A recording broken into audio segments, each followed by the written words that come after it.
Imagine you wake up one morning. You look outside, and the sky is bright green. Your brain would immediately go, wait, what? Did Earth install a new update overnight? But every day, the sky looks blue, and most of us never stop to ask why. Why not purple? Why not red? Why not neon pink like a flamingo on vacation? Well, today, we're answering one of the most Googled science questions: why is the sky blue?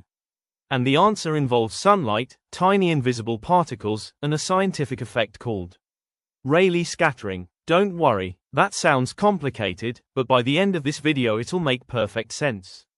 First thing you need to know, sunlight looks white. But that's actually a lie. Okay, not a lie, more like a disguise. Sunlight is secretly made of all the colors of the rainbow combined together.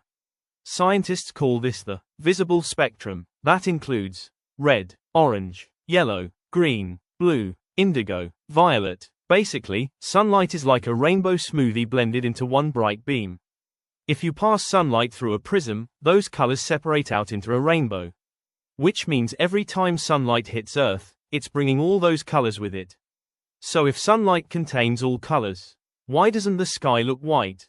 Great question. Now things get interesting. Before sunlight reaches your eyes, it has to travel through something called Earth's atmosphere. Think of the atmosphere like an invisible ocean of gas surrounding the planet. It's filled with tiny molecules like oxygen and nitrogen. These molecules are extremely small, and when sunlight hits them, the light starts bouncing around.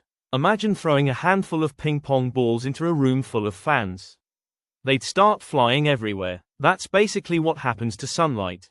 The atmosphere becomes a giant light pinball machine. But here's the twist. Not all colors bounce around equally. Some colors scatter more than others. And this is where blue enters the story. Blue light has shorter wavelengths than most other colors. In simple terms, it's smaller and more energetic. Because of this, blue light interacts with those tiny air molecules much more easily. So when sunlight enters the atmosphere, blue light gets scattered in every direction. Up, down, left, right. It's basically the social butterfly of colors.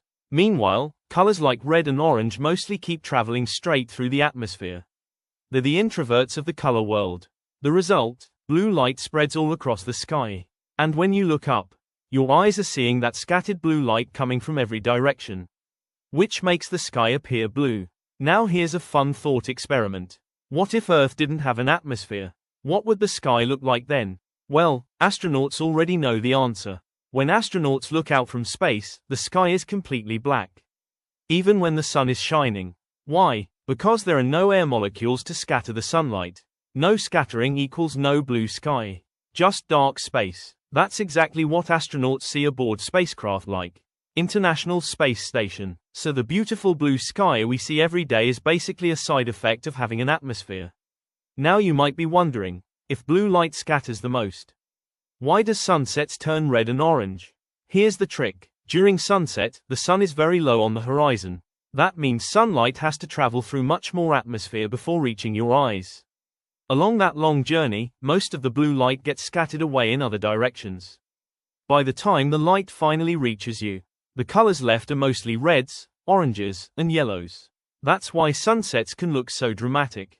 The sky is basically showing the last surviving colors of sunlight. It's like the grand finale of the atmosphere's light show. Here's a weird twist. Technically, the sky should look more violet than blue. Violet light actually scatters even more than blue light. So why don't we see a purple sky? Two reasons. First, the sun emits slightly less violet light. Second, human eyes are much better at detecting blue than violet. So our brains interpret the scattered light as blue. In other words, the sky isn't just physics. It's also how our eyes work. So the next time you look up at the sky, you're actually seeing sunlight bouncing off trillions of tiny air molecules all around the planet. A giant, invisible physics experiment happening above your head. Pretty amazing for something most of us ignore every day. And if you enjoyed this video, stick around, because the world is full of weird questions with surprisingly cool answers.